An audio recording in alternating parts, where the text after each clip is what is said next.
Hello, Congret family. So here I'm Nare Fatima. I hope you are doing well. So if you are a student of first year BCom semester first, then this video is for you.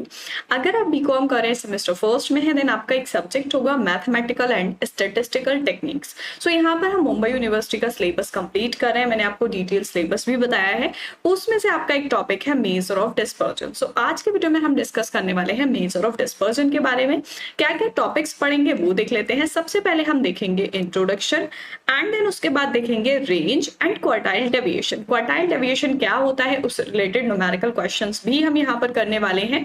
So measure of dispersion आज की video में करने वाले हैं. Start करते हैं आज की वीडियो एंड देखते हैं सबसे पहले इंट्रोडक्शन से क्या होता है हमारा dispersion. Measure of dispersion, the common average or measure of central tendency indicate the general magnitude of the data and give us a single value which represent the data, but they do not tell us degree of spread out of the extent of variability in individual item in a distribution. This can be known by certain other measure called measure of dispersion.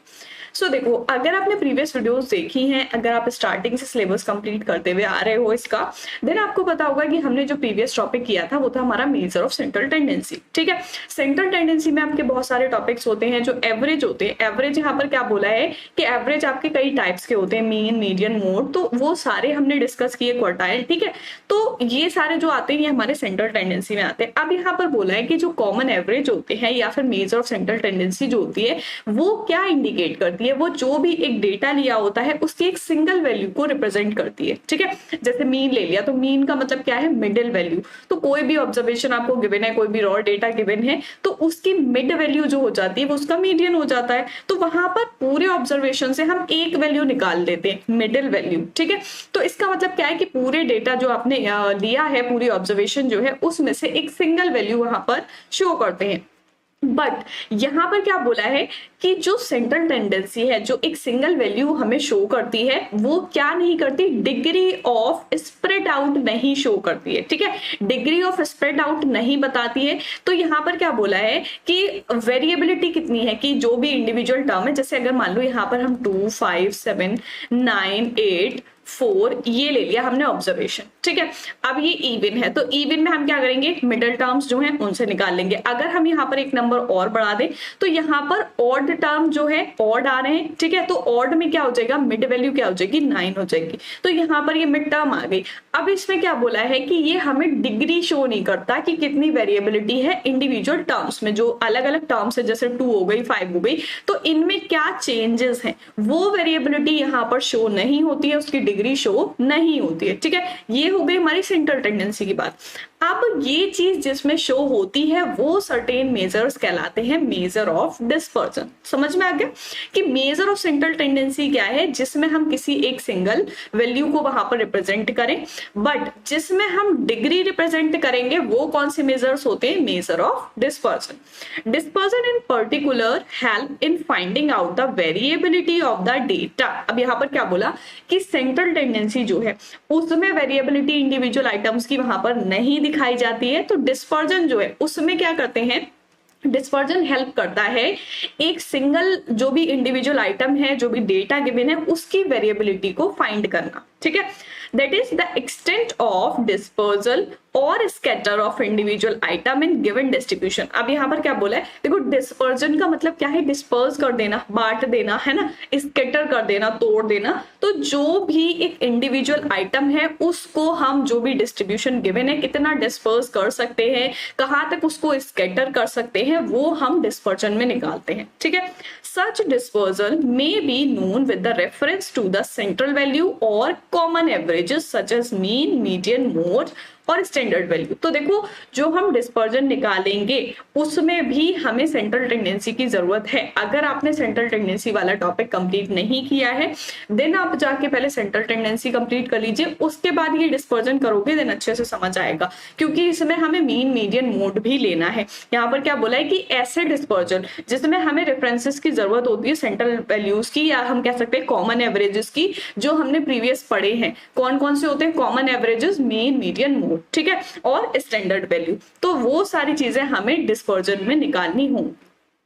In measuring dispersion, it is necessary to know the amount of variation and degree of variation. अब देखो dispersion में क्या करते हैं, dispersion को major करते हुए ये जरूरी है जानना कि जो वेरिएशन है उसका अमाउंट कितना है और डिग्री क्या है वेरिएशन की। वेरिएशन का मतलब कि जो भी चेंज है, ठीक है, वेरिएशन का मतलब होता है चेंज। तो जितना भी डेटा हमें गिवन है, उसकी जो भी आइटम्स गिवन है उसमें क्या वेरिएशन है एंड उनकी डिग्री क्या है वेरिएशंस की, वो हम डिस्पर्जन में देखते हैं। सो आई होप डिस्पर्जन का टॉपिक क्लियर हो गया होगा कि क्या होता है डिस्पर्जन। पहले तो ये समझना है कि क्या होता है, कैसे होता है, ठीक है। तो जब न्यूमेरिकल क्वेश्चन करेंगे उसमें मीन मीडियन मोड भी हमें निकालना होगा, ठीक है। नेक्स्ट पॉइंट हम देखते हैं, absolute measures can be divided into positional measure based on some items of the series such as। अब देखो यहाँ पर क्या बोला है कि एब्सोल्यूट मेजर्स जो है, जो डिस्पर्जन के हम निकालेंगे वो डिवाइड होते हैं पोजीशनल एवरेज में। पोजीशनल एवरेज कौन से थे हमारे, जो हमने सेंट्रल टेंडेंसी में निकाले थे, ठीक है। तो कुछ आइटम यहाँ पर ऐसे भी हैं, जैसे यहाँ पर आपको गिवन है फर्स्ट रेंज जो निकालेंगे, देन सेकंड क्वार्टाइल डेविएशन, या हम उसको बोल सकते हैं semi inter quartile range, those which are based on all items in series such as. अब देखो जो पोजीशनल एवरेज पर बेस्ड होंगे कुछ आइटम, उनको क्या बोलेंगे, रेंज क्वार्टाइल डेविएशन। बट जो सारे आइटम पर बेस्ड है, ठीक है, उनको क्या बोलेंगे, मीन डेविएशन और स्टैंडर्ड डेविएशन। ये भी हम करने वाले हैं आगे इसके question. The relative measure in each of the above case are called the coefficient of the respective measure. अब यहाँ पर हम क्या निकाल रहे हैं, एब्सोल्यूट मेजर यानी कि मेजर ऑफ डिस्पर्जन निकाल रहे हैं, ठीक है। तो यहाँ पर जो भी हम निकाल रहे हैं ऊपर वाले केसेस में, रेंज या क्वार्टाइल डेविएशन, मीन डेविएशन या फिर स्टैंडर्ड डेविएशन, तो जो भी ये सारे हैं ये क्या कहलाएंगे, कोफिशिएंट कहलाएंगे, किसके, डिस्पर्जन के या एब्सोल्यूट मेजर या जो भी रिस्पेक्टिव मेजर यहाँ पर हमें गिवन है, ठीक है। सो ये आई होप क्लियर हो गया होगा। देन नेक्स्ट पॉइंट हमारा जो फर्स्ट टॉपिक है रेंज, वो देख लेते हैं रेंज क्या होती है। Range is the simplest measure of dispersion. बिल्कुल सिंपल सी टर्म है, जो अभी हमने देखा था कि मेजर ऑफ सेंट्रल टेंडेंसी में, जैसे प्रीवियस हमने देखा था कि सेंट्रल टेंडेंसी को मेजर करने के लिए जो एवरेज होते हैं वो कौन कौन से होते हैं। फर्स्ट होता है हमारा मीन, ठीक है, मीडियन, क्वार्टाइल एंड मोड, ठीक है। ये जो हमें एवरेज गिवन थे, तो इससे क्या करते हैं, हम इससे निकालते हैं measure of central tendency. But यहाँ पर क्या बोला है कि हमें जो निकालना है मेजर ऑफ डिस्पर्जन, ठीक है, मेजर ऑफ डिस्पर्जन। तो डिस्पर्जन में क्या होगा, डिस्पर्जन में फर्स्ट पॉइंट जो है आपका, वो फर्स्ट पॉइंट है रेंज, ठीक। तो पहला जो मेजर है डिस्पर्जन को निकालने का वो है रेंज, ठीक है, पहला रेंज है। तो when the data are arranged in an array, the difference between the largest and smallest value in group called the range. अब देखो रेंज क्या होती है, यहाँ पर क्या बोला है कि आपको एक डेटा गिवन है जो एरे में अरेंज है एंड उसके जो लार्जेस्ट नंबर है, लार्जेस्ट वैल्यू है, और जो स्मॉलेस्ट वैल्यू है, उन दोनों के बीच का डिफरेंस जो है उस ग्रुप में, उसको हम बोलते हैं रेंज, ठीक है। किस तरीके से निकालते हैं वो देख लो सिंबॉलिकली।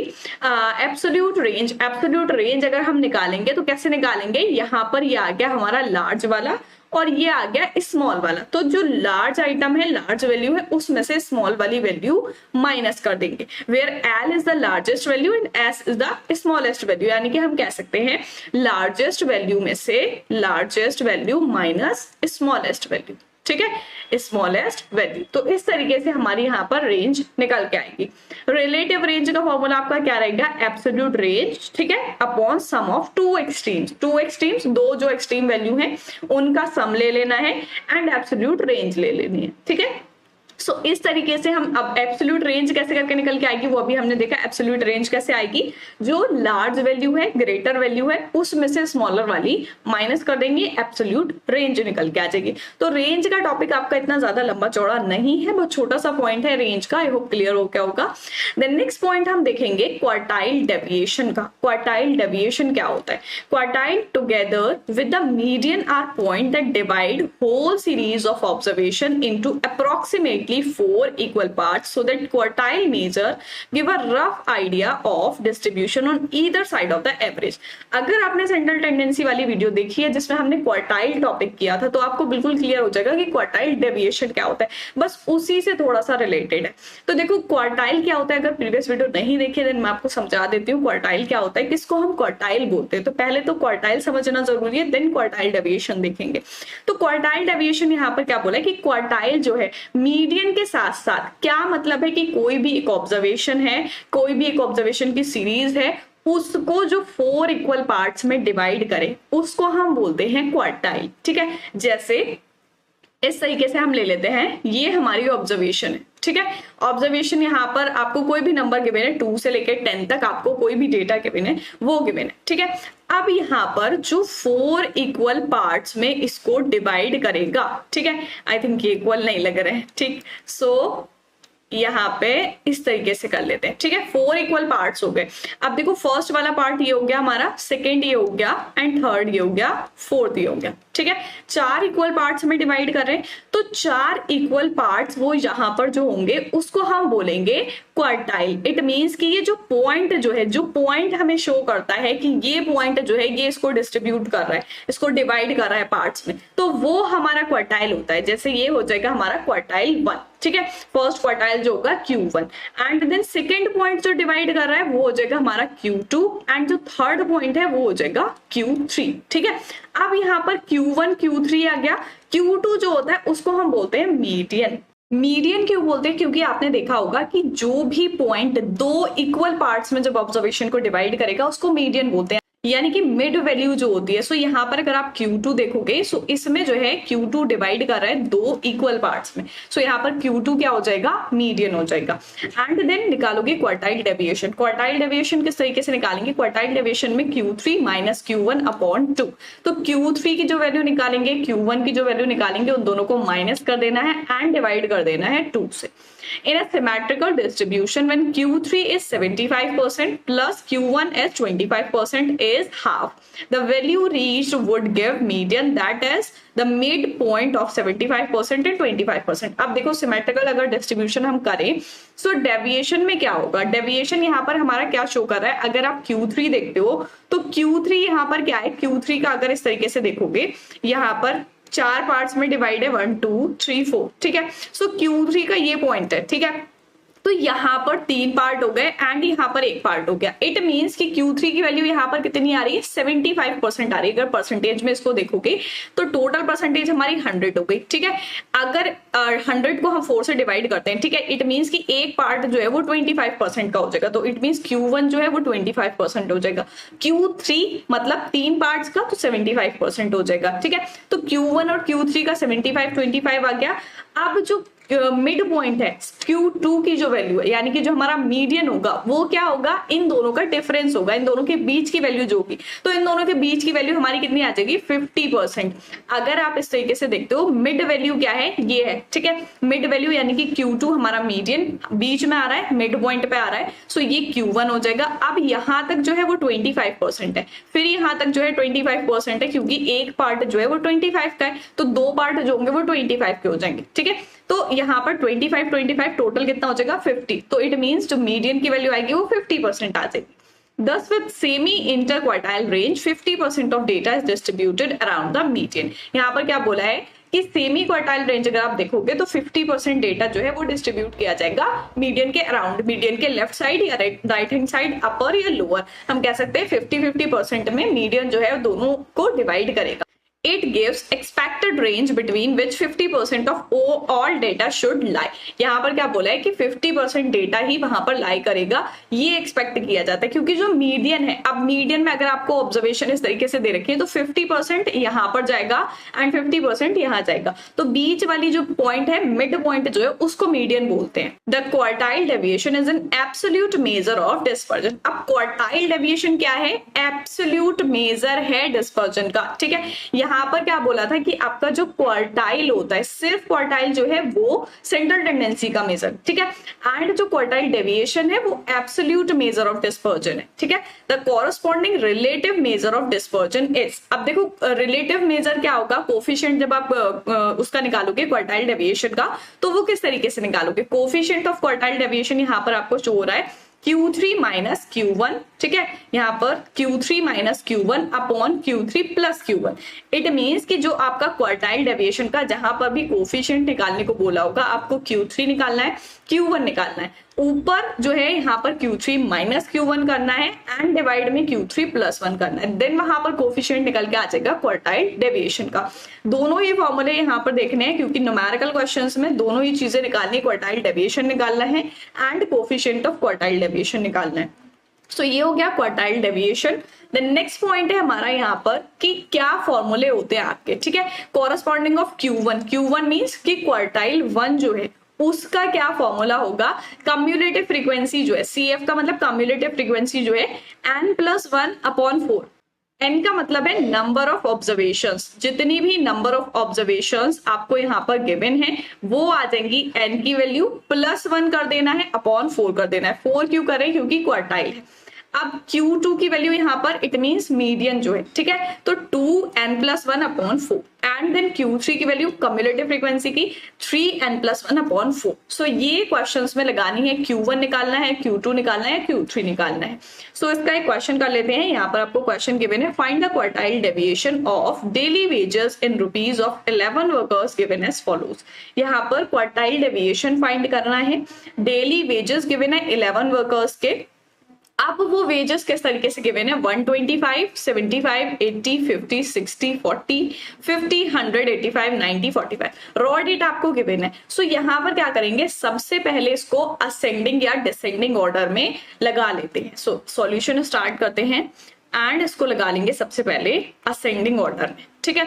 असेंडिंग ऑर्डर में जब लगाएंगे तो सबसे पहले सबसे छोटा नंबर देखेंगे। सबसे छोटा नंबर हमें यहाँ पर गिवन है 40, ठीक है। सो 40 एंड देन 45, 50 एंड 52 टाइम्स है, 50 के बाद यहाँ पर 60 एंड 60 के बाद 75, 75 के बाद यहाँ गिवन है 80 एंड देन 85, 90 एंड देन 90 के बाद गिवन है 100, 100 के बाद 125, 1 2 3 4 5 6 7 8 9 10 11। हाँ 11 वर्कर्स का हो गया, ठीक है। ये हमारा आ गया असेंडिंग ऑर्डर। अब क्या करेंगे, यहाँ पर क्या बोला है, क्वार्टाइल डेविएशन निकालना है। तो किस तरीके से निकालना है क्वार्टाइल डेविएशन, सबसे पहले तो आपको क्वार्टाइल डेविएशन का फॉर्मूला पता होना चाहिए। अभी हमने क्वार्टाइल डेविएशन का फॉर्मूला देखा है। सो क्वार्टाइल डेविएशन का फॉर्मूला क्या होता है, Q3 माइनस Q1/2, ठीक है। यहाँ पर क्या बोला है कि Q3 यानी कि क्वार्टाइल 3 जो आएगा उसमें से Q1 माइनस कर देंगे, डिवाइड कर देंगे 2 से। तो इसके लिए पहले क्या निकालना पड़ेगा, Q3 की वैल्यू निकालनी है, Q1 की वैल्यू निकालनी है। सो यहाँ पर Q1 की वैल्यू निकाल लेते हैं पहले। Q1 की वैल्यू किस तरीके से आ जाएगी, अब Q1 का भी हमने फॉर्मूला देखा। Q1 का फॉर्मूला क्या होता है, यहाँ पर आपको गिवन था n+1/4, ठीक है। अब n+1/4 किस तरीके से आएगा, n यहाँ पर आपको कितना गिवन है, 11 वर्कर्स, नंबर ऑफ ऑब्जर्वेशंस, ठीक है। नंबर ऑफ ऑब्जर्वेशंस 11 गिवन है, तो n की वैल्यू जो हो जाएगी वो कितनी हो जाएगी, 11 हो जाएगी। तो सबसे पहले फॉर्मूला पुट करना है n+1/4 एंड n की वैल्यू यहाँ पर आपको गिवन है 11+1/4, इट मीन्स ये हो जाएगा 12/4। सो ये आ जाएगा 3, ठीक है। थर्ड ऑब्जर्वेशन जो होगी वो हो जाएगी Q1 की, ठीक है, थर्ड टर्म जो होगी, ठीक, थर्ड ऑब्जर्वेशन। अब थर्ड ऑब्जर्वेशन अगर आप चेक करते हो फर्स्ट सेकंड थर्ड, तो थर्ड ऑब्जर्वेशन आपकी आती है 50, ठीक है। तो Q1 की वैल्यू कितनी आ जाएगी, 50 आ जाएगी। सो यहाँ पर आ जाएगा 50। देन नेक्स्ट निकालते हैं Q3 की वैल्यू। Q3 की किस तरीके से निकालेंगे, फॉर्मूला भी हमने देखा था। सो Q3 में वही लगा लेंगे 3n+1/4। सो Q3 का लगा लेंगे 3n+1/4। अब देखो n की वैल्यू तो सेम रहेगी, 11 रहेगी, ठीक है। बस क्या कर देना है, 3 से मल्टीप्लाई कर देना है। सो यहाँ पर 311+1/4, ठीक है। 11+1 12 आ रहा है, 12 की 3 से मल्टीप्लाई कर दो 36 आ जाएगा, ठीक है, एंड अपॉन 4। सो ये आ जाएगा 9th ऑब्जर्वेशन, ठीक है। 9th ऑब्जर्वेशन आ गई। अब 9th नंबर पे अगर आप देखोगे 4 5 6 7 8 9, 9th पे आ रहा है 90, ठीक है। इट मीन्स कि जो आपकी Q3 की वैल्यू हो जाएगी वो कितनी हो जाएगी, 90 हो जाएगी। Q1 Q3 समझ में आ गया, निकल के आ गया। अब क्या करना है, फॉर्मूले में पुट कर देना है, ठीक है। सो फॉर्मूले में हमारा क्या था, Q3 में से हमें Q1 माइनस करना है। तो Q3 हमारा यहाँ पर कितना निकल के आया है, 90 आया। एंड Q1 निकल के आया 50 एंड डिवाइड कर देनी है 2 से, ठीक है। अब 90 में से हम 50 माइनस कर देंगे, सो यहाँ पर कितना बचेगा 40 बचेगा एंड देन 2 से डिवाइड करेंगे, सो ये हमारा आ जाएगा 20। इट मीन्स कि हमारा क्वार्टाइल डेविएशन जो निकल के आएगा वो कितना निकल के आया 20 निकल के आ गया, ठीक है। इसमें हमें क्वेश्चन में क्या बोला था साफ साफ कि क्वार्टाइल डेविएशन निकालना है, तो क्वार्टाइल डेविएशन का भी हमने फॉर्मूला देखा, वही सेम फॉर्मूला पुट करना है। आप फॉर्मूला पुट कर लिया, फॉर्मूला पुट करने के बाद आपको ये चेक करना है कि इसमें हमें क्या क्या चीजें लगानी है। Q3 दे रखा है, Q1 दे रखा है, तो Q3 निकालो, Q1 निकालो और उन दोनों को माइनस कर दो, डिवाइड बाय 2 कर दो, यहाँ पर क्वार्टाइल डेविएशन निकल के आ जाएगा। इतना सिंपल सा आपको क्वार्टाइल डेविएशन निकालना था यहाँ पर।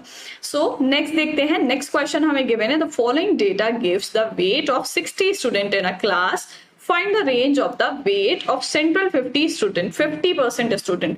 सो यहाँ पर क्या बोला है कि आपको डेटा गिवन है जिसमें 60 स्टूडेंट्स का वेट गिवन है, एक क्लास में 60 स्टूडेंट है एंड उनका वेट गिवन है।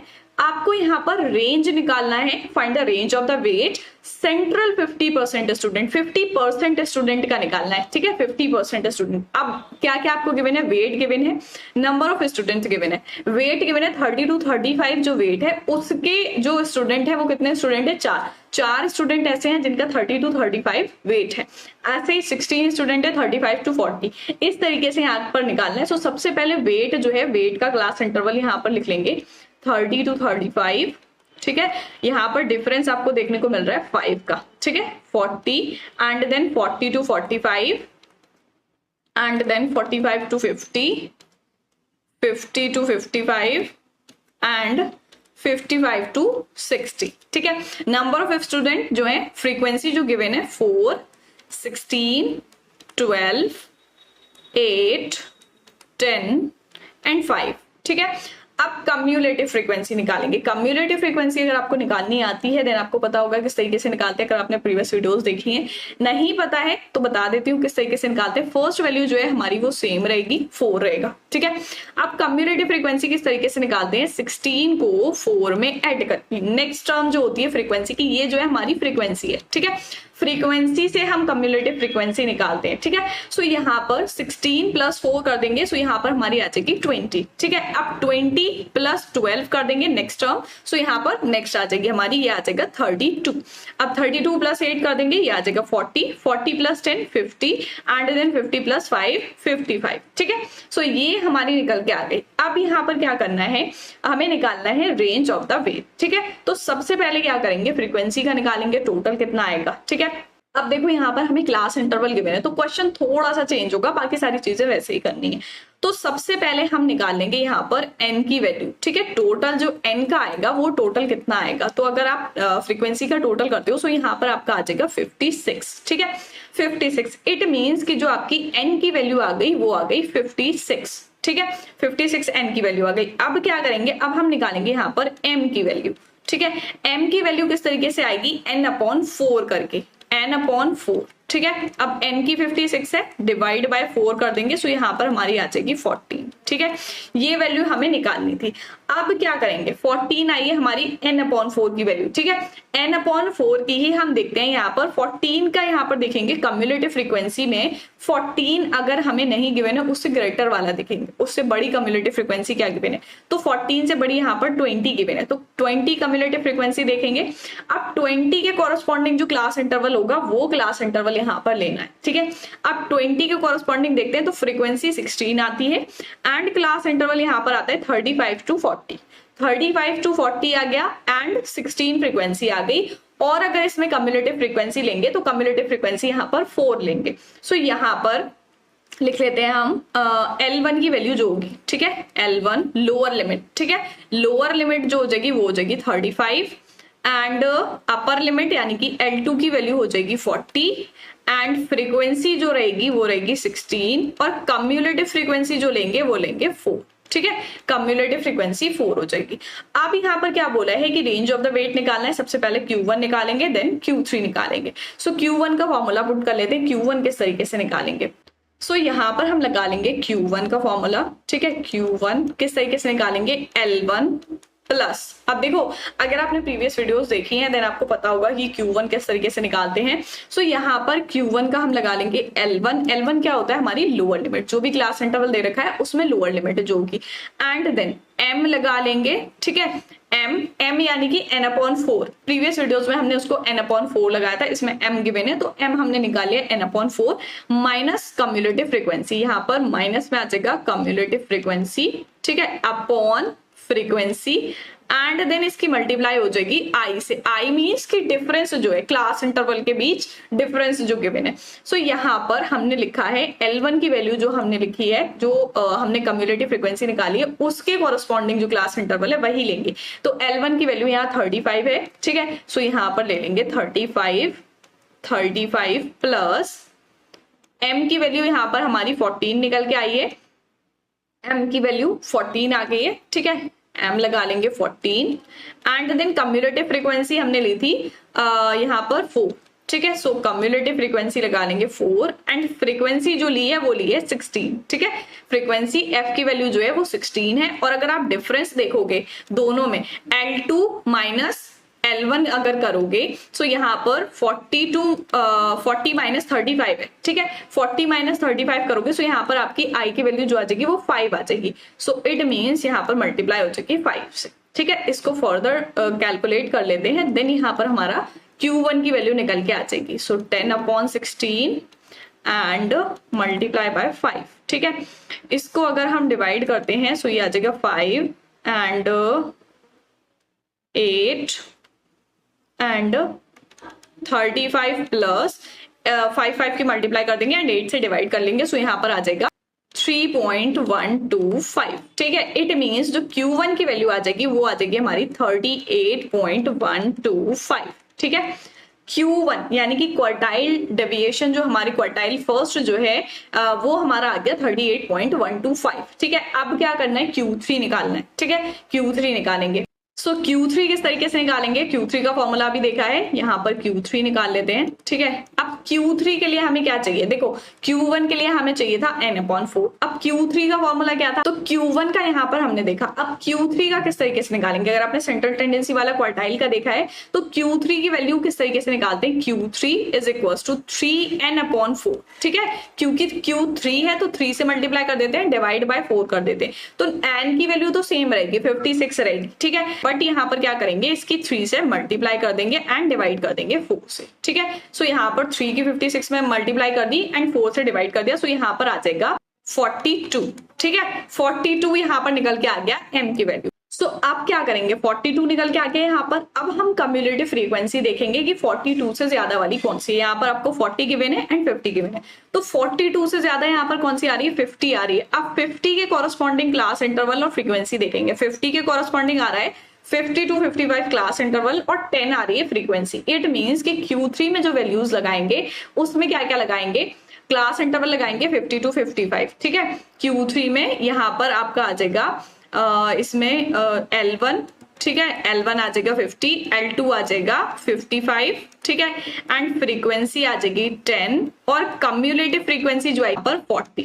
ठीक है। अब फॉर्मूला पुट कर लेंगे L1 plus M minus cumulative frequency upon frequency into I, ठीक है। फॉर्मूला सेम रहेगा, इस तरीके से Q3 का निकालेंगे। बस Q3 में क्या है, आपको 3n/4 लगाना है और Q1 में सिर्फ n/4 लगाना है, ठीक है। अब सारी वैल्यूज पुट कर लेते हैं। L1 की यहाँ पर हमें गिवन है 50, ठीक है। I की वैल्यू सेम हो जाएगी क्योंकि डिफरेंस दोनों का सेम है। 50 प्लस M की वैल्यू यहाँ पर हमारी निकल के आई थी 42 माइनस कम्युलेटिव फ्रीक्वेंसी कितनी है 40 गिवन है एंड फ्रीक्वेंसी जो ली है वो ली है 10 और डिफरेंस दोनों का 5 ही आ जाएगा। सो अब क्या करेंगे, इसको फर्दर सॉल्व कर लेंगे। 50 प्लस 42 माइनस 40 जाएगा तो 2 बचेगा अपॉन 10 एंड मल्टीप्लाई कर लेनी है 5 से। तो इसको अगर कट कर लेते हैं 5 1 ज़ा 5, इट मीन्स कि 50 प्लस 1, ठीक है, 50 प्लस 1, सो ये Q3 की वैल्यू आ जाएगी 51, ठीक है। Q3 आ गया 51 एंड Q1 आ गया 38.125, ठीक है। अब यहाँ पर क्या करेंगे, Q3 माइनस Q1, तब हमारा वहां पर निकल के आएगा रेंज की वैल्यू, ठीक है। यहाँ निकालना था इंटर क्वार्टाइल रेंज, ठीक है। इंटर क्वार्टाइल रेंज किस तरीके से निकालेंगे, Q3 माइनस Q1। अब Q3 की वैल्यू आई है 51 माइनस Q1 की वैल्यू आई है 38.125, ठीक है, माइनस कर देंगे दोनों को, सो यहाँ पर अमाउंट आ जाएगा 12.875, ठीक है। ये हमारा इंटर क्वार्टाइल रेंज आ गया। इट मीन्स कि जो हमारा 50% स्टूडेंट का वेट था वो यहाँ पर निकल के आ जाएगा 12.875 kg, ठीक है, यहाँ पर किलोग्राम में वेट निकल के आ जाएगा। सो इस तरीके से हम निकालेंगे Q1 Q3 की वैल्यू, एंड अगर आपको इंटर क्वार्टाइल रेंज निकालने को बोला है तो दोनों को माइनस कर देंगे, क्योंकि रेंज का भी हमने फॉर्मूला देखा है, क्वार्टाइल डेविएशन का भी देखा है किस तरीके से निकालेंगे, एंड कोफिशिएंट ऑफ क्वार्टाइल भी देखा है, ठीक है। सो कोफिशिएंट ऑफ क्वार्टाइल होगा तो आपको Q3 माइनस Q1 करना है एंड अपॉन प्लस करना है दोनों को, Q3 प्लस Q1, ठीक है। सो ये था हमारा इंटर क्वार्टाइल रेंज का क्वेश्चन। सो आज की वीडियो में हमने देखा मेजर और डिस्पर्जन का introduction, range and quartile deviation, ठीक है। सो इंट्रोडक्शन देखने के बाद रेंज देखा, रेंज क्या होता है, एंड देन क्वार्टाइल डेविएशन क्या होता है, क्वार्टाइल डेविएशन में कौन कौन से फॉर्मूले यूज होते हैं, क्वार्टाइल डेविएशन से रिलेटेड क्वेश्चन, एंड ये था आपका रेंज ऑफ वेट का क्वेश्चन कि इंटर क्वार्टाइल रेंज किस तरीके से निकालते हैं। सो वो हम निकालेंगे इस तरीके से Q1 और Q3 निकाल के। आई होप आप लोगों को क्लियर हो गया होगा क्वार्टाइल डेविएशन का टॉपिक। देन नेक्स्ट वीडियो में करेंगे हम next type of measure of dispersion. Measure of dispersion में भी कई सारे टॉपिक हैं। सो यहाँ पर हमने क्वार्टाइल डेविएशन देखा है, नेक्स्ट वीडियो में हम नेक्स्ट टॉपिक देखेंगे। सो मिलते हैं नेक्स्ट वीडियो में, तब तक के लिए गुड बाय।